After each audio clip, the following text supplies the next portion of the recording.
로마서 8장 1절부터 11절까지입니다.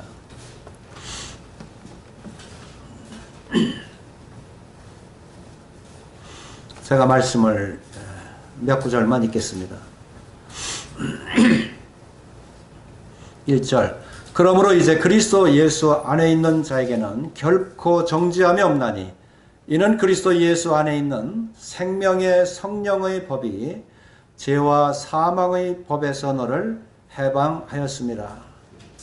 율법이 육신으로 말미암아 연약하여 할 수 없는 그것을 하나님은 하시나니 곧 죄로 말미암아 자기 아들을 죄 있는 육신의 모양으로 보내어 육신의 죄를 정하사 육신을 따르지 않고 그 영을 따라 행하는 우리에게 율법의 요구가 이루어지게 하려 하심이니라. 육신을 따르는 자는 육신의 일을, 영을 따르는 자는 영의 일을 생각하나니 육신의 생각은 사망이요 영의 생각은 생명과 평안이니라. 육신의 생각은 하나님과 원수가 되나니 이는 하나님의 법에 굴복하지 아니할 뿐 아니라 할 수도 없습니다. 육신에 있는 자들은 하나님을 기쁘시게 할 수 없느니라.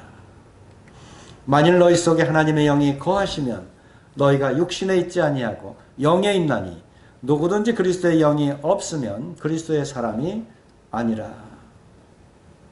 네. 참 우리는 이 로마서 8장을 우리가 대하게 되면 참 사도 바울의 그 전도 중에서 이 로마 교회에 이제 편지를 썼죠. 이 편지를 쓰면서 1장부터 전개해 나가기 시작하는데 이 8장은 참 우리 주 예수 그리스도로 말미암는 하나의 그 뭡니까 가장 클라이막스와 같은 꽃과 같은 그 같은 결론에 이르는 이와 같은 말씀을 주고 있습니다. 참 우리는 그 1장 2장에 보면 거기에 하나님께 영광을 돌리지도 아니했고 또 하나님께서 내버려 두었던 그러한 자들이었습니다. 그러나 이제 3장부터 7장까지 오면서 하나님께서 우리를 구원하시고 또 하나님께서 함께 하셔서 하나님의 기업을 잇는 후사로서의 또 자녀로서의 그 길을 잇게 하시는 이와 같은 은혜가 주어져 있습니다. 저는 오늘 이 말씀들을 함께 상고하면서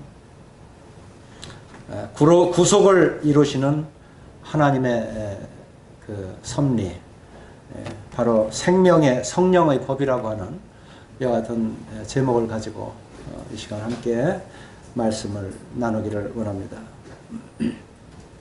여기 1절에 보면 그러므로 이제 그리스도 안에 있는 자에게는 결코 정죄함이 없다 이렇게 말씀하고 있습니다. 우리 주님께서 오신 이 일이야말로 이것은 창조 이래 이것보다 더 큰 일은 없다고 하는 것입니다. 사도 바울도 하나님을 섬기는 유대인이요 바리새인이었지만 그러나 우리 주 예수 그리스도를 만나고부터는 모든 것을 배설물로 다 버리고 그리고 그리스도 안에서 그리스도의 그 표대를 향해서 나간다라고 고백하고 있습니다. 그리스도께서 얼마나 크신 분이면 모든 것을 다 버렸을까요? 우리 주님은 구약을 읽어보면 구약 속에도 우리 주님을 만나기 위해서 많은 선지자들이 피를 흘리고 많은 선지자들이 핍박을 당하면서 죽음까지도 당하면서 우리 주님을 만나기를 원했습니다. 그리고 많은 계시의 말씀들이 바로 우리 주님의 그 성육신으로 오실 이와 같은 사건을 계속 보여주고 있었죠. 그러나 많은 사람들이 하나님의 말씀을 보기는 보아도 진정 우리 주 예수 그리스도를 보지 못했습니다. 듣기는 들었지만은 하나님의 진정 그리스도를 통한 하나님의 말씀을 듣지를 못했습니다. 오늘날도 마찬가지예요. 십자가에 우리 주님을 못 박은 자들은 바로 바리새인들이고 또 장로들이었습니다. 그들은 하나님을 잘 섬긴다고 하는 그 어떤 사람들이었습니다. 그런데 예수님을 가장 앞서서 못 박게 하소서 못 박게 하소서 했던 사람들이 바로 그 같은 사람들이었습니다. 하나님의 법을 아는 것 같고 하나님을 믿는 것 같은데 그러나 진정으로 하나님을 그리스도 안에서 사도 바울과 같이 눈이 열리고 귀가 열려서 그 말씀을 들을 수 있는, 그 음성을 들을 수 있는 사람이 누구냐 하는 거예요. 주님은 12제자를 택해서 복음을 증거하기 시작했습니다. 그 위에 주님을 따르는 자들은 그렇게 많지 않았습니다. 모든 사람들이 다 주님의 반대편에 서서 저는 나사렛 예수다라고 손가락질하고, 어찌 나사렛에서 그 시시한 곳에서 하나님께서 보내실 그런 메시아가 올 수 있겠느냐. 그러나 에브라다, 야 너는 고을 중에 가장 작지 아니하도다. 사람들이 작은 일이라고, 작은 고열이라고 멸시할 때 선지자는 그것이 바로 메시아가 올 곳이라고 말씀하시고 참 주님의 그 오심을 예비하였던 것을 보게 되는 것이죠. 바로 이와 같은 내력을 가지고 이제 로마서 8장까지 이 말씀을 기술하고 있습니다. 우리는 이 말씀을 조금 더 우리가 음미하기 위해서, 또 묵상하기 위해서 우리 로마서 1장부터 한번 핵심적인 구절들을 한번 더듬어서 우리가 로마서를 읽는다 생각하시고 말씀을 살펴보기를 원합니다. 로마서 1장 24절. 그러므로 하나님께서 그들을 마음의 정욕대로 더러움에 내어버려 두사 그랬습니다. 여기에 오면 내버려 두사 하는 말씀이 로마서 1장에 3번 나오고 있어요. 여기 24절에 기록하고 있고 26절에도 이 때문에 하나님께서 그들을 부끄러운 욕심에 내버려 두셨으니, 28절에도 또한 그들이 마음에 하나님 두기를 싫어하며 하나님께서 그들을 그 상실한 마음대로 내버려 두사. 이 로마에 편지할 때 그 로마에 있는 성도들에게 사도 바울은 얼마나 우리 주 예수 그리스도가 귀한지를 말씀했는데, 그 그리스도를 배척하고 영접하지 않았던 바로 이와 같은 자들을 1장에서 2장까지 3장까지 계속 그 말씀을 지적하고 있는데, 바로 하나님께서 그들을 정욕대로, 욕심대로, 또 그들을 상실한 마음대로 내버려 두셨다, 이렇게 기록하고 있습니다. 바로 그러한 자들이 누구였습니까? 우리가 영접하지 못하고, 우리 주님을 영접하지 못하고 주님을 배척했던 바로 그러한 자, 주님을 십자가에 못 박을 수밖에 없는 본성을 가진 바로 그와 같은 자들이었다고 하는 것을 우리가 한번 이 로마서를 통해서 우리 자신을 우리가 한번 생각해 봅니다. 이 로마서는요, 로마서 16장에 1절 2절에 보면 거기 베베자매라고 있어요. 그 베베자매가 그 천거를 받고 고린도 교회에서 갱그리아에서 모임을 섬기다가 이 서신서를 전달했는데, 사도행전 28장에 보면 거기에 이 로마의 믿는 성도들이 사도 바울을 영접했다라고 기록이 되어 있어요. 그러니까 그 당시에 로마에서 예수님을 믿는 사람들이, 이 소수가 얼마나 이 그리스도를 믿는 자들이, 그 성도들이 얼마나 귀했는가. 근데 사도 바울은 이러한 가운데서도 성령 가운데 우리 주님을 믿게 되고, 그리고 의뢰하고 그 복음을 전하면서 그러한 성도들을 만난 기쁨과 더불어 이 로마서를 기록했는데, 그때 이 복음이 무엇이고 믿음이 무엇이고 또 우리의 의로움이 어떤 것이고 죄에 대해서 구속함이 어떤 것이고 영생이 어떤 것인가를 아주 주님께서 보여주신 성령 안에서의 그 밝은 눈으로, 들은 밝은 귀로 들으면서 이 말씀을 기록한 것이에요. 그런데 거기에 하나님께서 보니까 내버려 둔 사람들이 있더라고요. 그들은 정욕을 행하는 사람들이에요. 그들은 욕심을 따라 행하는 사람들이에요. 그들은 마음이 상실했던, 그야말로 우상만 숭배했던 그런 사람들이었다 하는 것이죠. 이것을 로마서에서 이 초반에 기록을 계속 하고 있습니다. 우리 2장을 보게 되면 2장 29절에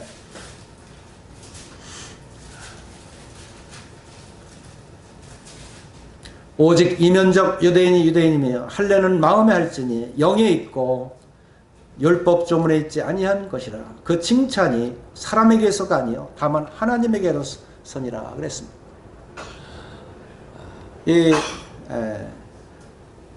이면적 유대인, 마음 중심으로 이제 그리스도 안에서 하나님의 음성을 들을 수 있는 마음의 할례를 받은 이와 같은 유대인입니다.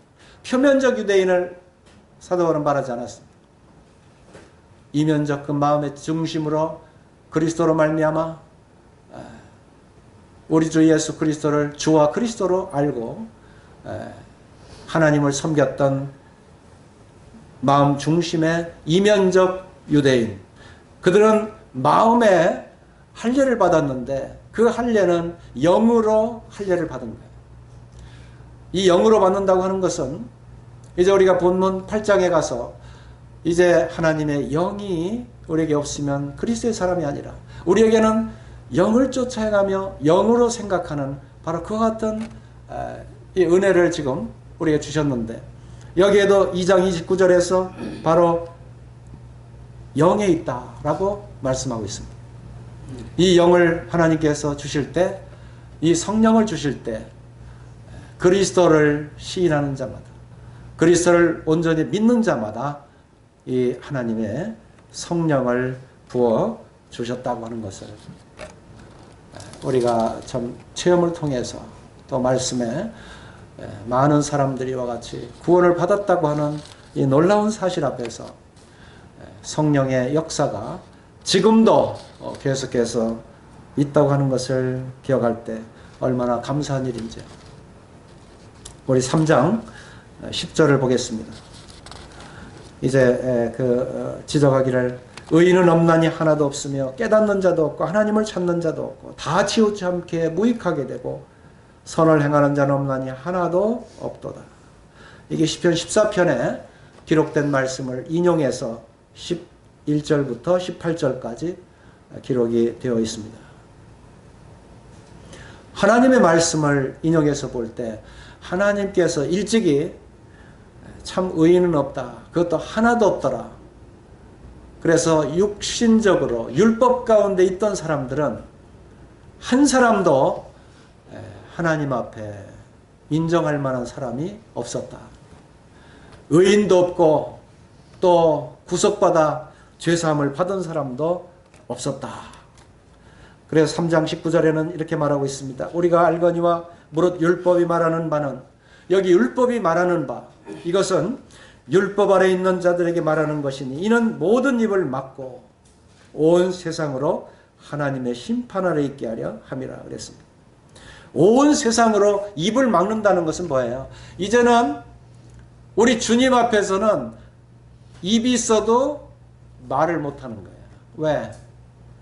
우리 주님이 분명한 구세주요, 십자가에 못 박히심으로 하나님께서 그 가운데에서 모든 인류의 죄를 다 갚아주셨는데 율법으로는 구원을 얻을 수 없기 때문에, 그래서 율법 가운데 있다가 그리스도 안에 돌아오면 입을 막아요. 너무 감격해서. 그리고 율법 속에 있는 사람들이 아무리 말을 하려도 주님 앞에 있으면 입을 막아요. 왜? 주님께서 우리의 생명이 되셨고 주님께서 이제 죽은 자 가운데 다시 살아나셨기 때문에 그것을 무엇으로 증거할 수 없어요. 그러나 하나님의 능력은 우리 주님을 죽은 자 가운데서 부활하게 하심으로 인해서 그를 다시 살려 일으키심을 인해서 우리의 주와 그리스도가 되게 하시고 모든 믿는 자들에게 생명을 주시는 이 엄청난 이 은혜의 축복을 오늘날 허락하셨다고 하는 것입니다. 이것은 우리 주님 오실 때까지 계속되는 것입니다. 지금은 은혜의 날이요, 지금은 구원의 날이라고 말씀하고 있어요. 누구든지 우리 주 예수 그리스도를 이제 믿기만 하면 다 하나님의 자녀가 되는 권세를 주셨습니다. 우리의 이 믿음에 이와 같은 은혜를 주신 것은 거기에 이제 하나님께서 이렇게 믿음의 그 원리를 가만히 생각해 보면 하나님은 먼저 말씀하셨고 그 말씀을 통해서 계시를 주셨어요. 그래 계시를 통해서 우리 주님을 영접하게 되는 것이죠. 그리고 이러한 믿음을 가졌을 때 하나님은 계속 믿음을 갖게 하시고 믿음으로 이르게 하는 이와 같은 은혜를 주셨습니다. 사도 바울은 이것을 사도행전 9장에 보면 그 이전과 이후가 명백하게 차이나는 걸 봐요. 그전에는 열심으로는 정말로 그를 감당할 수 없는 그런 하나님을 쫓는 굉장한 하나님의 학자요, 누구도 막을 수 없는 그런 지식인이었습니다. 그런데 사도행전 9장을 넘어서면서 그리스도의 음성을 듣고 나서는 완전히 사도 바울은 변화가 된 삶을 살게 되고, 그리고 이러한 그 변화와 또 그리스도로 인한 계속 부어주시는 성령의 역사가 참 이 하나님의 말씀을 통해서 보석같이 은혜로 많은 깨달은 것을 보여주시는데 감당할 수가 없는 거예요. 이것이 바로 사도 바울의 고백이고 이 로마서에 계속 보석같이 숨겨져 있는, 기록되어 있는 이와 같은 은혜의 말씀들인 것입니다. 조금 전까지 읽은 3장까지 읽었던 이와 같은 말씀들은 거의가 우리의 그 존재가 어떠한 존재였던가, 그리고 예수 그리스도를 영접하지 않은 이와 같은 본성이 바로 하나님께서 보실 때 어떠한 존재인가 하는 것을 잘 가르쳐 주고 있습니다. 그런데 이제 우리에게 은혜의 말씀은 로마서를 통해서 이제 참 아주 우리가 알기 쉽고 듣기 쉽게 이렇게 참 기록을 구원에 이를 수 있도록 잘 이렇게 기록해 주고 있습니다. 이제 8장을 우리가 봐야 되는데요. 조금 더 이 로마서를 한번 우리가 8장까지 읽는다 하는 심정으로 간략하게 한번 정리를 해보겠습니다. 로마서 1장 2절입니다.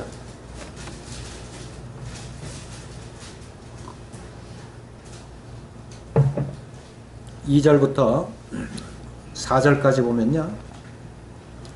이 복음은 하나님이 선지자들을 통하여 그의 아들에 관하여 성경에 미리 약속하신 것이라. 그의 아들에 관하여 말하면 육신으로는 다윗의 혈통에서 나셨고 성결의 영으로는 죽은 자들 가운데서 부활하사 능력으로 하나님의 아들로 선포되셨으니 곧 우리 주 예수 그리스도시라. 명백하게 그 성경에 그 계시된 부분, 다윗의 혈통으로 오신 분, 이것을 여기에 기록하고 있습니다. 참 저도 이제 구약을 읽을 때는 이렇게 실감나지 않았어요. 이 믿음 안의 확신이 그냥 이렇게 신약 안에서 그렇구나 해서 주님을 믿은 그 정도의 믿음이었는데, 구약을 이제 이렇게 속속들이 읽어보니까 구약의 각 선지자들의 기록된 성경과 말씀 장마다 우리 주님을 계속 이렇게 기록하고 있어요. 특별히 여기에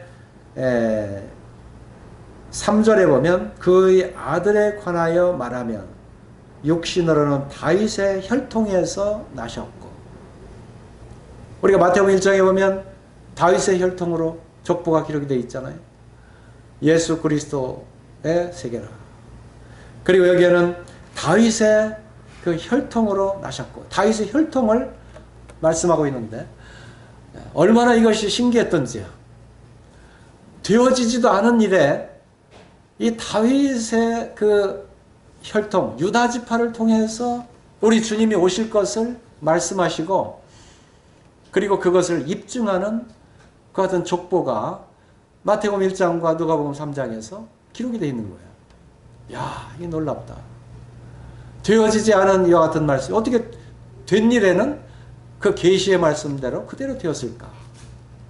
참 우리 주님을 더욱 확신하고 이렇게 이루어 주시는 하나님 앞에 참 감사를 드렸어요. 그리고 1장 4절에서는 성결의 영으로는 죽은 자들 가운데서 부활하사 능력으로 하나님의 아들로 선포되셨으니 그랬어요. 그래서 이 죽은 자들 가운데서 저는 이 부활이 주님이 스스로 부활하셨나라고 생각했어요. 근데 로마서 10장 9절 10절을 보면 하나님께서 우리 주 예수 그리스도를 죽은 자들 가운데서 일으키셨다라고 말씀하셨어요. 아, 살아계신 하나님이 우리 주님을 죽은 자 가운데서 일으키셨구나.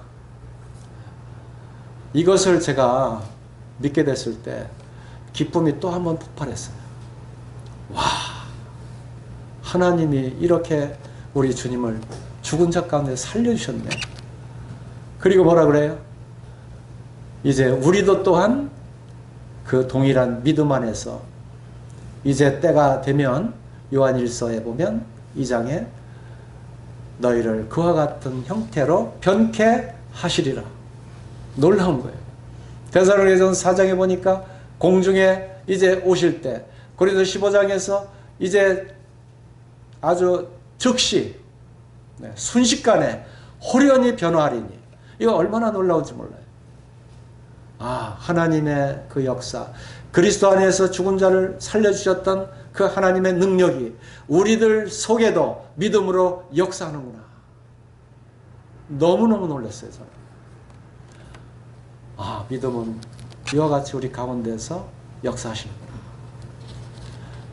그래서 저도 처음에는 성경을 그냥 읽고 그런가 보다라고만 생각했는데, 이것이 믿음 안에서 제가 체험적으로 우리 주님을 구세주로 만나고 또 그 하나님의 그 역사를 그리스도 안에서 믿게 됐을 때 이 속에서 굉장한 변화가 일어나요.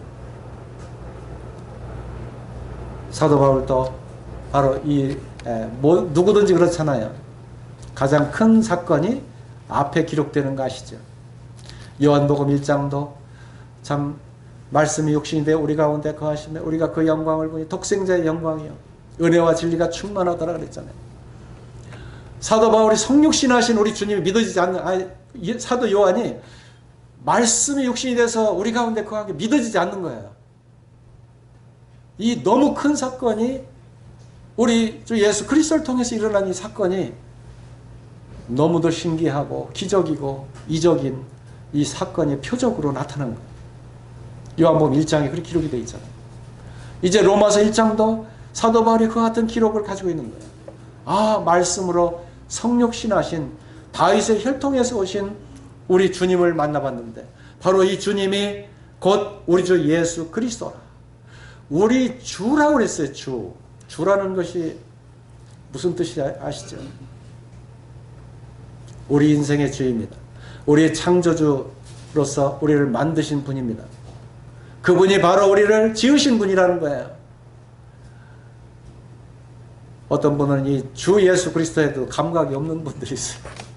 얼마나 놀라운 주님이신데. 사도 바울은 바로 여기에 곧 우리 주 예수 그리스도다. 너무 감격한 글을 기록하고 있습니다. 우리 3장 23절입니다.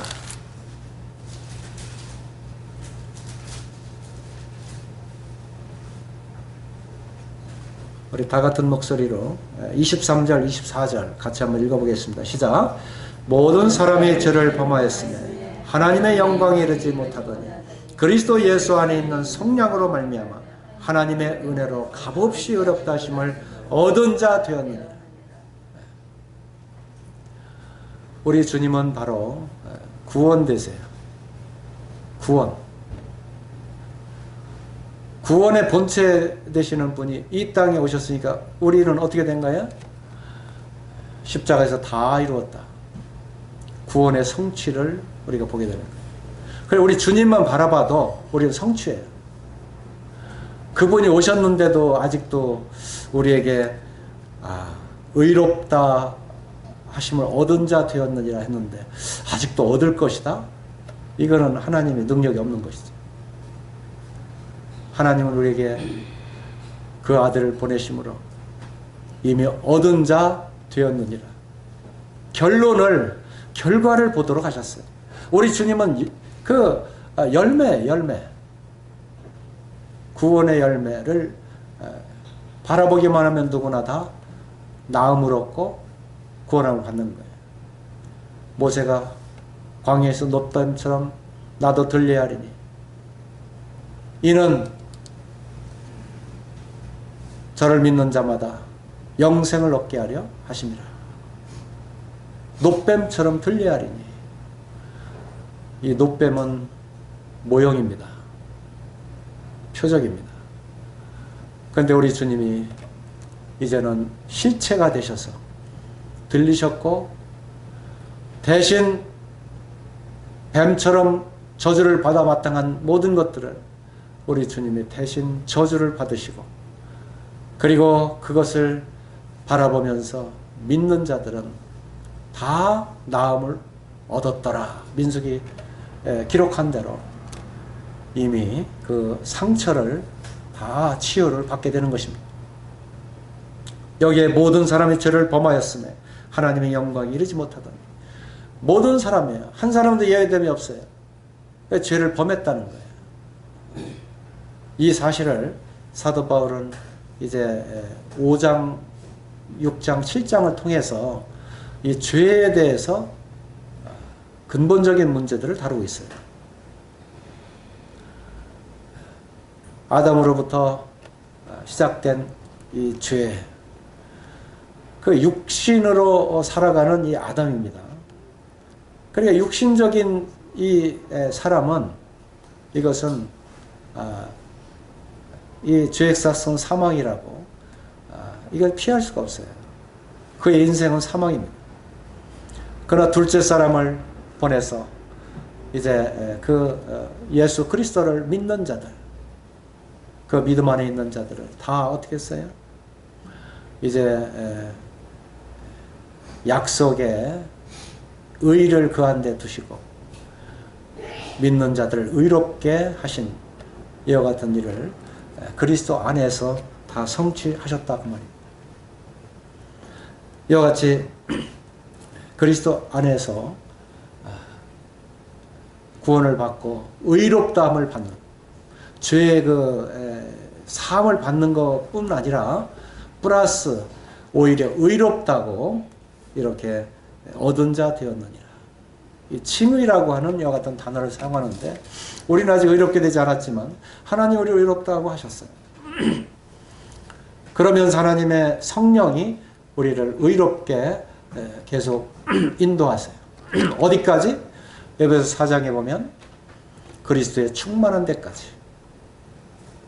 그리고 그 고린도 서에 보면 영광에 이르기까지, 하나님의 주신 영광에 이르기까지 하나님께서 인도하시고 지켜주십니다. 이제 우리는 로마서 4장에서 아브라함과 성경 그리고 다윗에 대해서 이 4장에서 말씀해 주고 있는데, 4장 1절, 그런즉 육신으로 우리 조상인 아브라함이 무엇을 얻었다리. 여기 무엇이라는 단어를 이렇게 4장에서는 몇 번 쓰고 있습니다. 아브라함이 육신으로 있을 때 우리 조상 때 무엇을 얻었을까요? 여기에 2절에 만일 아브라함이 행위로서 의롭다 하심을 받았으면 자랑할 것이 있으려니와 하나님 앞에서는 없느니라.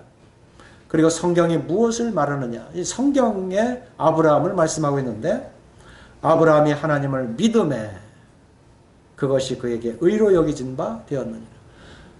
아브라함이 창세기 15장과 17장 쭉 보면 믿음으로 계속 이 하나님 앞에 서 있는 것을 보아요.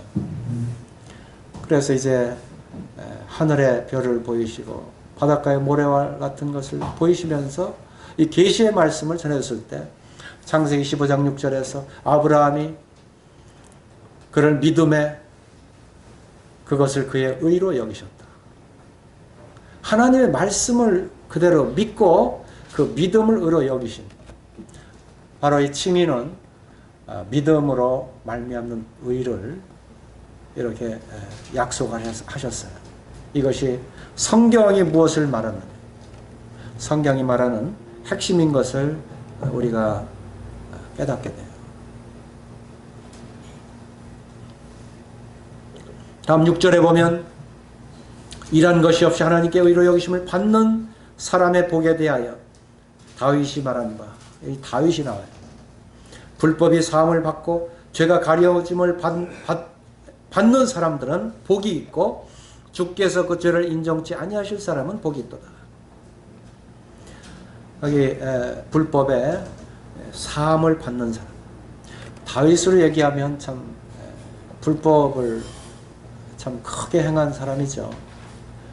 하나님을 믿고 하나님께서 형통하게 하시고 참 늘 하나님이 지켜주시고 인도했지만, 그러나 간음과 살인 그리고 하나님이 싫어하시는 인구조사 이와 같은 것들을 하면서 하나님 앞에 참 큰 죄악을 저질렀던 다윗입니다.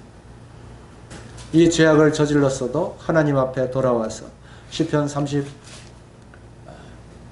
34편과 시편 51편에 보면 다윗의 그 참 회개하는 이와 같은 모습을 보게 되는데, 바로 그 중에 시편 32편에 나오는 말씀에 1, 2절에 기록된 말씀을 인용하고 있습니다. 불법이 사함을 받고 죄가 가리워짐을 받는 사람, 다윗이 그런 사람이었다는 거예요. 그리고 주께서 그 죄를 인정하지 아니하실 사람, 이런 사람은 참 복이 있다. 근데 다윗 때도 이렇게 복이 있었는데, 우리 주 예수 그리스도께서 하나님의 아들로 친히 오셔서 십자가에서 우리의 모든 죄를 다 가리우시고 죄를 사해 주시고 더군다나 우리 죄를 인정치 아니하시는 그 하나님. 선지자도 이 말씀을 계속 예레미야 30장, 32장, 33장에도 계속 이와 같이 말씀했지만은 그러나 그 실체는 보지 못했어요. 그런데 우리 주님께서 실체로 그 아들로 오셔서 우리 가운데 이와 같이 속죄제로 다 드려주시고 화목제물로 다 드려주시고 이제는 이와 같이 시편에 기록한 이 말씀을 주님이 다 행해 주신 거예요. 이 얼마나 놀라운 일입니까? 얼마나 큰 사건입니까? 하나님께서 인류에 대해서 아담을 지으시고 그 이후에 최대의 사건이고 선물은 바로 이 죄에 대한 심판을 면하게 하시고 또 피하게 할 뿐만 아니라 의롭게 하셔서 하나님의 자녀로 인도하신다고 하는 사실이에요. 우리 로마서 5장으로 옵니다. 5장 6절. 우리가 아직 연약할 때 기약대로 그리스도께서 경건치 않은 자를 위하여 죽으셨도다. 경건하지 않은 자들을 위해서 죽으셨도다. 8절. 우리가 아직 죄인 되었을 때에 그리스도께서 우리를 위하여 죽으심으로 하나님께서 우리에게 대한 자기의 사랑을 확증하셨습니다. 저는 처음에 예수님에 대해서 역사도 사실은 믿지 않았던 사람이에요.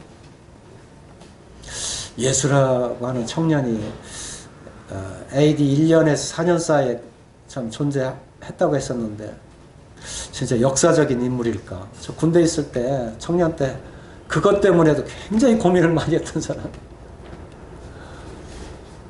근데 그 사랑이 이 정도 하나님의 사랑이면 거짓을 할까? 사랑이 저로 하여금 긍정적인 사람으로 만들었어요. 그 아들을 내어주시니까 어찌 하나님의 이 구원하심과 그 진실하심 우리에게 나타내지 아니하실까? 사람은 거짓되되 하나님은 참되시다 할지어다 하는 로마서 2장의 말씀을 보고 그렇지. 하나님은 참되시지. 우리 사람이 거짓되지. 그래서 제가 마음이 뒤집어졌다니까요. 예수님을 역사적으로 못 믿는 사람이 하나님의 사랑 때문에 그렇지. 참되신 하나님을 못 믿으면 안 되지. 내가 거짓되지. 그래서 제가 제 자신을 부인하고 이제 하나님을 시인하는 쪽으로 이 방향이 선회가 됩니다. 참이 8절에 있는 우리가 아직 죄인 되었을 때 그리스도께서 우리를 죄 죽으심으로 하나님께서 우리에 대한 자기의 사랑을 확증하십니다. 하나님이 세상을 이처럼 사랑하사 독생자를 주셨으니 이 얼마나 놀라운 일이에요. 우리는 문자로 그냥 글을 읽으면 이게 별거 아닌 것 같은 생각을 많이 해요. 왜? 우리가 그만 강팍해졌어요.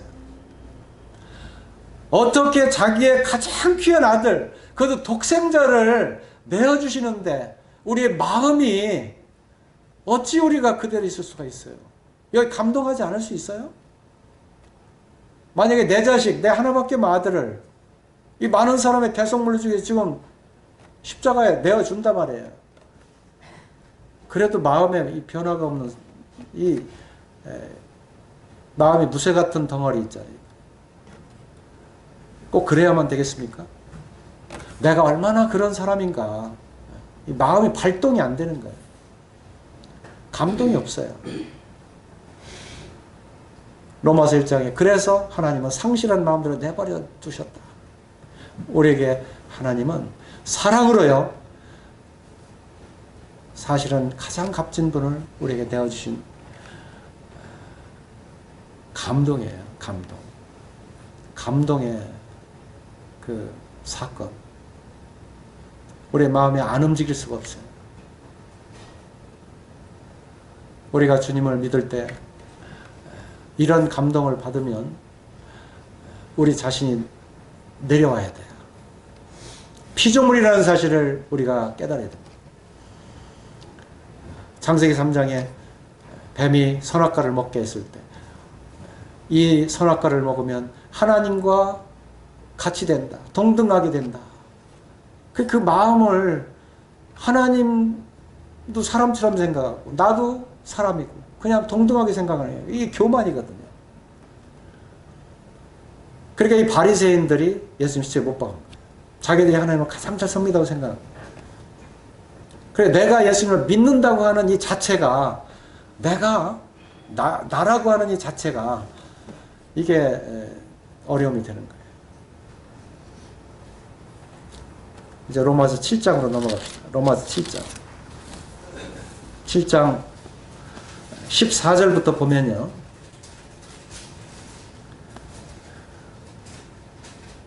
우리가 율법은 신령한 줄 알거니와 나는 육신에 속하여 죄 아래 팔렸도다. 여기에 나는이라는 말에 기억하시기 바랍니다. 15절에도 내가 원하는 것을 내가 알지 못하느니 곧 내가 원하는 것은 행하지 아니하고 도리어 미워하는 것은 여기에 사도 바울이 3장, 4장, 5장 잘 깨달아 왔어요. 영적으로 참 주님께 거룩함과 의로움까지도 다 받았어요. 그런데 이제 7장에 와서 내가 살아있는 거예요. 그 결론은 뭐예요? 7장에 24절. 오라 나는 곤고한 사람이다. 오라 나는 곤고한 사람이다. 창세기 3장에 타락한 사람은요, 하나님의 법을 알아도 이 곤고한 사람인 줄을 알아야 됩니다. 이제 겸손하게 주님 앞에 내려와야 되는데, 사도 바울이 다시 또 자기 속에 속사람은 하나님을 기억하고 그 법을 쫓아가려고 해요. 그런데 나라고 하는 존재는 계속 율법에 거쳐서 계속 죄 아래 속하게 되는 거예요. 어떻게 할 수가 없어요. 지금 이 마음속에 지금 이 공존하고 있는 이 갈등이 지금 이 사도 바울을 괴롭게 하고 미치게 하는 거예요. 오라 나는 곤고한 사람이다. 오라. 내가 이 사망의 몸에서 누가 나를 건져내겠느냐. 지금 누군가를 나를 건져줘야만 되는데 누가 나를 건져내겠느냐. 그게 바로 어떤 답이 나와요? 우리 주 예수 그리스도로 말미암아 하나님께 감사합니다. 25절이 사도 바울은 너무도 우리 주님이 감사한 거예요. 그래서 지금 우리 로마서 8장, 제가 이 8장을 말씀드리는 배경을 조금 길게 말씀드렸어요. 오라 나는 곤고한 사람이로다.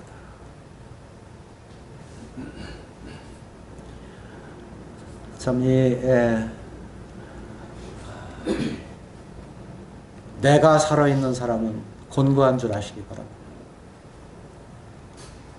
하나님 보내신 그리스도가 내 주가 되지 아니하고 내가 그 자리를 차지하고 있다면 지금도 갈등하는 사람인 줄을 아시기 바랍니다.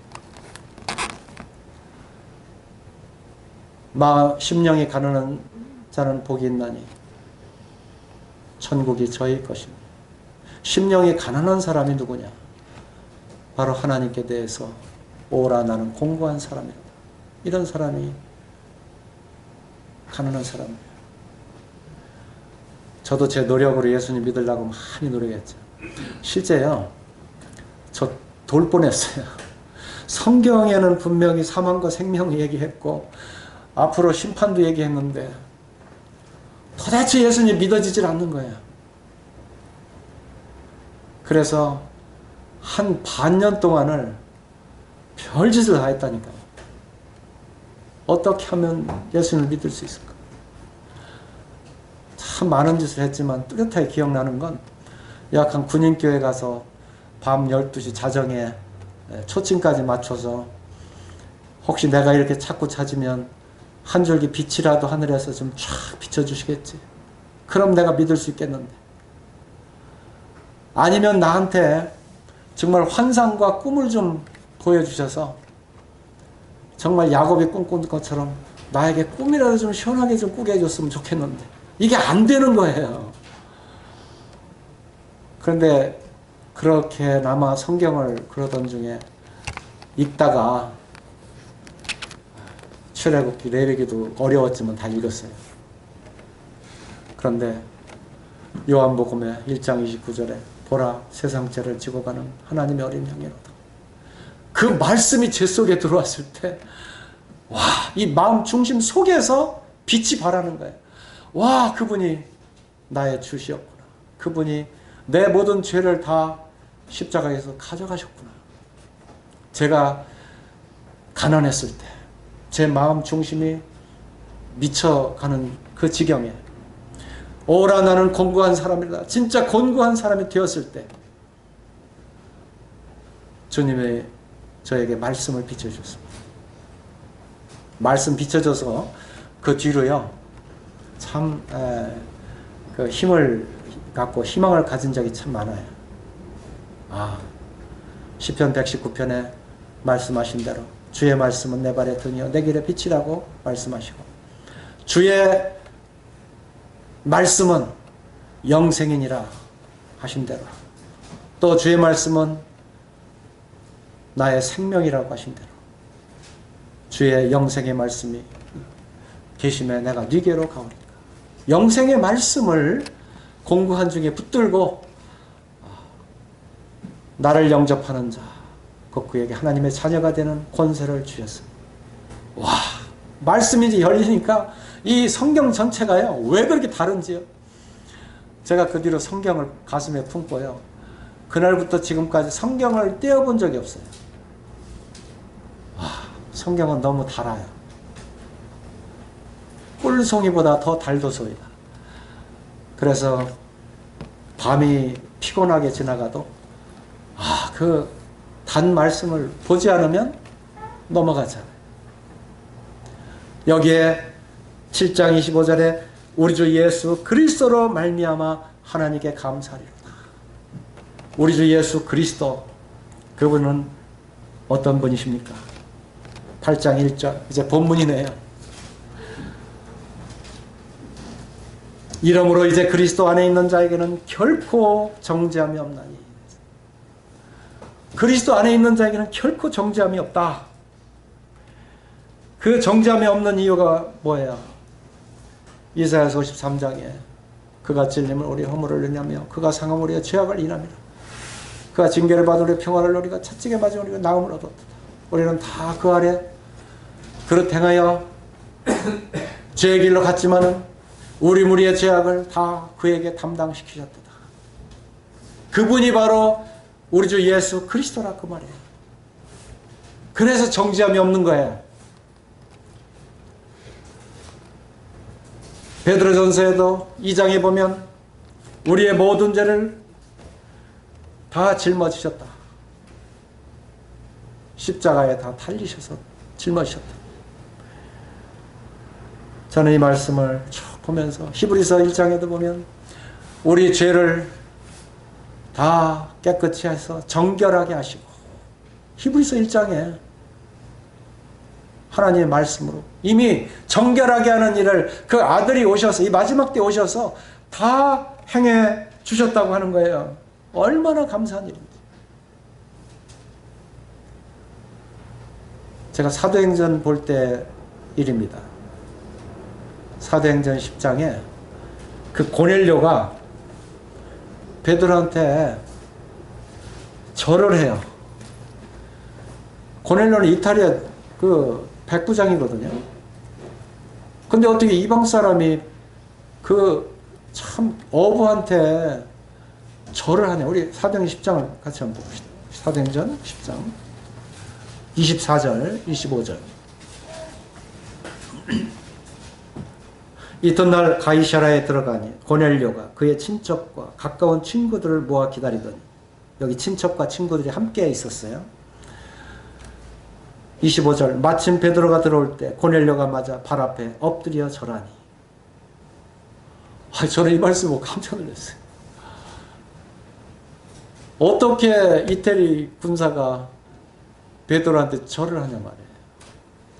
그것도 친척과 가까운 친구들이 함께 있는데 자기의 마음 자존심을 다 버리고 나만 장군처럼 11개 5장에 다 자기의 계급장 띄고 자기의 그 장군복 다 벗고, 군대 장관에게 소용없어요. 강물에 7번 들어갔다 나와라. 다 자기 알몸으로 이제 하나님 앞에 쓴 거예요. 하나님은 진짜 이거 원하시는 거예요. 이 고넬료는 10장 1절부터 봐도 얼마나 그가 경건하고 겸손한 사람인지 몰라요. 그런데 이 베드로에게 절을 했어요. 그리고 베드로를 초청해서 이렇게 이제 찾아온 거잖아요. 베드로가 고넬료에게 이제 하나님에 있었던 일을 얘기해 주면서 이제 그 사도행전 10장 38절에 이렇게 말씀하는 거예요. 하나님이 나사렛 예수에게 성령과 능력을 기름 붓듯 하셨음에 그가 두루 다니시며 선한 일을 행하시고 마귀에게 눌린 모든 사람을 고치셨으니 이는 하나님이 함께 하셨습니다. 성령으로 우리 주님이 계속 함께 하시면서 능력을 행하셨는데 베드로가 깨달은 거예요. 이 오라 곤고한 사람, 가난한 사람, 하나님을 찾는 사람에게 하나님이 은혜를 베푸시는구나. 그러면서 10장 34절 35절에 베드로가 입을 열어 말하되 내가 참으로 하나님은 사람의 외모를 보지 아니하고 각 나라 중 하나님을 경외하며 의를 행하는 사람은 다 받으시는 줄 깨달았도다. 어느 나라 사람의 어느 누구든 다 하나님을 경외하고 오라 나는 공고한 사람이라 겸손한 사람은 하나님이 지금 찾으시는 거예요. 그리고 성령을 기름 붓듯 우리 주님께 부어주셔서 그 능력을 행하실 때 그 성령을 이 친척과 거기 함께하는 그 친구들한테까지 복음을 듣게 하시고 그들을 성령으로 구원하시는 거예요. 우리 그 찾으셨으니까 10장 44절 보겠습니다. 사도행전 10장 44절. 베드로가 이 말을 할 때 성령이 말씀 듣는 모든 사람에게 내려오시니 베드로와 함께 온 할례받은 신자들이 이방인에게도 성령 부어주심으로 말미암아 놀라니 이는 방언을 말하며 하나님 높임을 들음이로라. 이에 베드로가 가로되 이 사람들이 우리와 같이 성령을 받았으니 누가 능히 물로 세례 베품을 금하리요 하고 명하여 예수 그리스도의 이름으로 세례를 베풀라 하니라. 그들이 베드로에게 며칠 더 머물기를 청하니 이 고넬료 가정과 친척과 친구들 사이에 성령이 임하셔서 있었던 사건이었습니다. 예수 그리스도를 우리 입으로 시인하는 자에게 성령이 함께 하셔서 이 성령이 함께 하시면 안 돼요. 우리를 구원하시는 새 신이 곧 물과 피와 성령이라. 물과 피와 성령이라. 이 물은 세례 요한으로 말미암는 문을 여는 것입니다. 우리의 마음을 깨끗게 하는 것입니다. 피는 우리 주 예수 그리스도로 말미암아 임한 우리의 구원의 역사입니다. 성령은 우리의 마음 중심에 그 계시를 통해서 우리 주님이 구주이신 것을 시인하고 그 안에서 구원을 받게 하시는 것입니다. 우리 본문 로마서 8장 1절이 우리에게 얼마나 감사한 일인지. 이제 그리스도 예수 안에 있는 자에게는 결코 정죄함이 없다. 우리의 마음에 평안이 함께 하시기를 바라겠습니다. 8장 5절 본문. 육신을 따르는 자는 육신의 일을, 영을 따르는 자는 영의 일을 생각하나니 육신의 생각은 사망이요 영의 생각은 생명과 평안입니다. 이제 그리스도 안에서요 그렇게 갈등을 갖고 참 마음에 참 하늘에 주신 평안이 없던 사도 바울이 이제는 영의 생각으로 생명과 평안을 갖게 되었습니다. 그리고 이제 하나님의 영이 거하심으로 이제 하나님의 사람이 되었습니다. 이 영이 없는 사람은 바로 하나님의 사람이 아니다. 그리스도의 사람이 아니다. 이제 본문 8장 9절에서 분명하게 가르쳐 주고 있습니다. 8장 11절 예수를 죽은 자 가운데 살리시니 영이 너희 안에 거하시면 그리스도 예수를 죽은 자 가운데 살리시니가 너희 안에 거하시는 그의 영으로 말미암아 너희 죽을 몸도 살리시리라. 우리는 죽을 몸이에요. 우리 육신은 살 수가 없어요. 그러나 하나님이 우리 주 예수 그리스도를 살리신 것처럼 우리를 다시 지금도 살려주시고 죄와 허물로 죽었던 너희를 살리셨도다. 에베소 2장 1절에 이렇게 말씀했잖아요. 살려주십니다. 우리를 살리셨어요. 그리고 주님이 공중에 오실 때 그때도 호련히 변화돼서 이제 그리스도의 변화된 몸으로 살아서 영원히 죽지 않는 몸으로 이제는 주님과 함께 거하는 어떤 역사가 일어나게 되는 것입니다. 이것이 바로 우리의 소망이고 이제 표대를 향해서 그 본향을 향해서 주님께서 예비하신 그 나라에 우리가 넉넉히 들어가게 되는 것입니다. 오늘 이 로마서 8장 이 말씀 우리가 이해하기 위해서 로마서 읽는다는 심정으로 오늘 이 로마서 여러 말씀들을 8장 이르기까지 한번 상고해 보았습니다.